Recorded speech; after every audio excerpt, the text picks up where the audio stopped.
BV శ్రమ సమితి B ప్రగతి foundation వారి ఆధ్వర్యంలో నిర్వహించినటువంటి ఈ క్రీడల పోటీలకి నన్ను ఆహ్వానించినటువంటి ఆర్గనైజర్స్ అందరికీ కూడా ధన్యవాదాలు తెలియజేస్తున్నాను.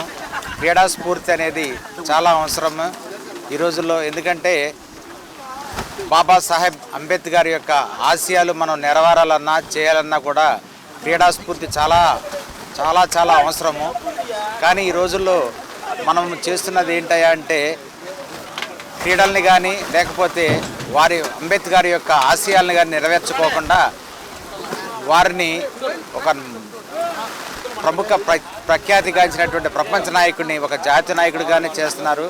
కానీ అవి ఎవరేం చేసినా కూడా మనం చేయవలసింది ఏంటంటే వారి యొక్క ఆశయాల్ని వారి యొక్క అభ్యుదయ భావాల్ని మన ప్రజల్లోకి తీసుకెళ్ళి యువత అంతా కూడా వారి యొక్క ఆచరణల్ని అమలుపరిచి వారి యొక్క ఆశయాల్ని నెరవేర్చాలని చెప్పేసి మనస్ఫూర్తిగా కోరుకుంటూ ఈ కార్యక్రమాన్ని దిగ్విజయంగా నిర్వహించినటువంటి ఆర్గనైజర్స్ అందరికీ కూడా నా ధన్యవాదాలు తెలియజేసుకుంటున్నాను. డాక్టర్ బిఆర్ అంబేద్కర్ 134వ జయంతి పురస్కరించుకుని జిల్లా స్థాయి క్రికెట్ పోటీలు నిర్వహించడం జరిగింది. గత 11 రోజులుగా ఎడతెరపు లేకుండా ఈ మ్యాచ్లు జరగటం, ఈరోజు ఫైనల్ మ్యాచ్ యంగముఖపాలెం మద్దిపాడు మధ్య పోటాపోటీలో యంగముఖపాలెం విజయం సాధించింది. ఫస్ట్ ప్రైజ్గా యంగముఖపాలెం, సెకండ్ ప్రైజ్గా Mani elevens Maddipadu, third prize ఇము లెవెన్స్ కందుకూరు వారు విజయం పొంది ఉన్నారు. వారికి మా కమిటీ తరఫున ధన్యవాదాలు తెలుపుతున్నాము.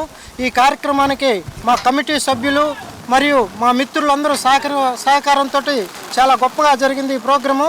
వాళ్ళందరికీ ధన్యవాదాలు తెలుపుతున్నాను. గారి 134వ జన్మదినాన్ని పురస్కరించుకొని జిల్లా స్థాయి క్రికెట్ పోటీలు నిర్వహించిన దాసరి కోటేశ్వరరావు గారికి, ఆదినారాయణ గారికి, కృపారావు గారికి అందరికీ శుభాభినందనలు. వారు ఇటువంటి క్రీడా స్ఫూర్తిని ఇంకా కల్పించాలని, ఇంకా ఎన్నో కార్యక్రమాలు చేపట్టాలని మనస్ఫూర్తిగా కోరుకుంటూ ఎంతో కష్ట నష్టాలకు ఓర్చుకొని 11 రోజుల పాటు దిగ్విజయంగా ఈ క్రీడా ఉత్సవాలను ముగించిన సందర్భంగా వాళ్ళకి ధన్యవాదాలు తెలియజేసుకుంటున్నాను.